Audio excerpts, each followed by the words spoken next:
For today's video ay gagawa tayo ng tubig na gawa sa kahon.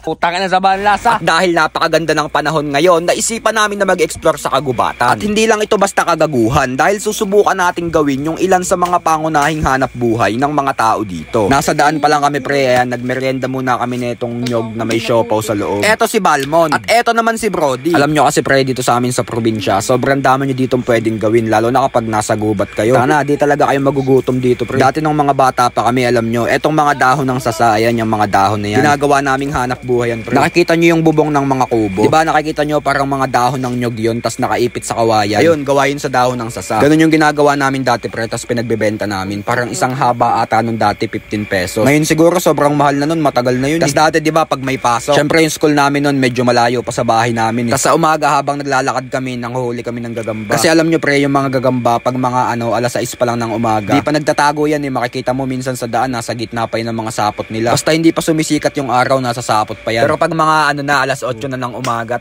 sobrang hirap nang hanapin yan. Kaya minsan lagi kami late eh. Sobrang hirap kasing hanapin ng mga kupal na yan, lalo na kapag nagtago na. Mamumulolbi ka talaga kakahanap, pero worth it naman pre. Kasi dati ginagawa namin, pagdating namin sa school sa umaga, pinapagapang namin sa kamay namin yung mga gagamba. Kumbaga minumontage. Tapos maya maya may lalapit sa amin, sabihin, gago, ang ganda ng gagamba mo. Alam na yun pre, pag mga ganun, pera na yun. Bebenta namin, kunyari 10 piso isa, tas yung malalaki 20, o diba, paldo. Tapos sa hapon, pagka uwian, sunto ka naman, o diba, ganun kasi yung buhay nung araw. Kasama ko lagi nun pre, mga Bisaya. Simula elementary hanggang nung nag-high school na ako, karamihan sa mga kaibigan ko, puro Bisaya talaga pre. Kahit hindi ako Bisaya, bihira talaga ako sumama sa mga Tagalog pre. Kasi karamihan sa mga kaklase kong Bisaya dati, mga taga-bundok pre. Hindi ko alam, pero mas gusto ko talaga yung mga ganung gawain, yung mga sa kagubatan. Isipin nyo yun, elementary ako nun dati pre. Pagpasok ko nun ng Biyernes ng umaga, magpapaalam na ako kala mama, sabihin ko, ma, doon ako tutulog sa kaklase ko mamaya, ganun. Kasi hindi alam nila mama, may baon na akong mga damit. Tapos syempre hindi lang damit yun pre, kukupit pa ako ng 100 doon sa tindahan namin. Tapos diba, hapon na no, Friday na ng hapon. Imbes na umuwi ako sa bahay, sasama na ako doon sa mga kaklase ko na uuwi sa bundok. Tapos syempre ang layo nun, pagdating namin sa bundok, madilim na. Tapos syempre doon sa bundok, walang kuryente doon. Pagkakain namin ng hapunan,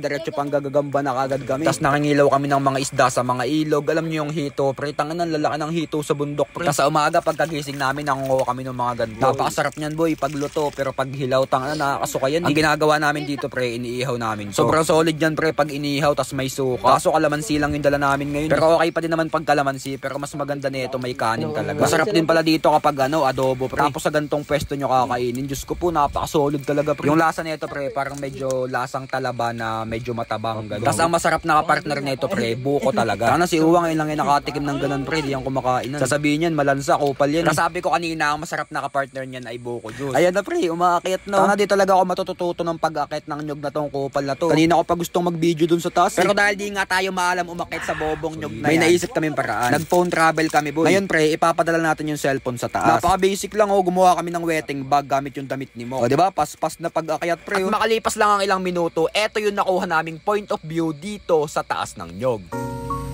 Ano to, pre? Tangina, basta si Pakito yung naghawak ng camera, mamaw talaga eh.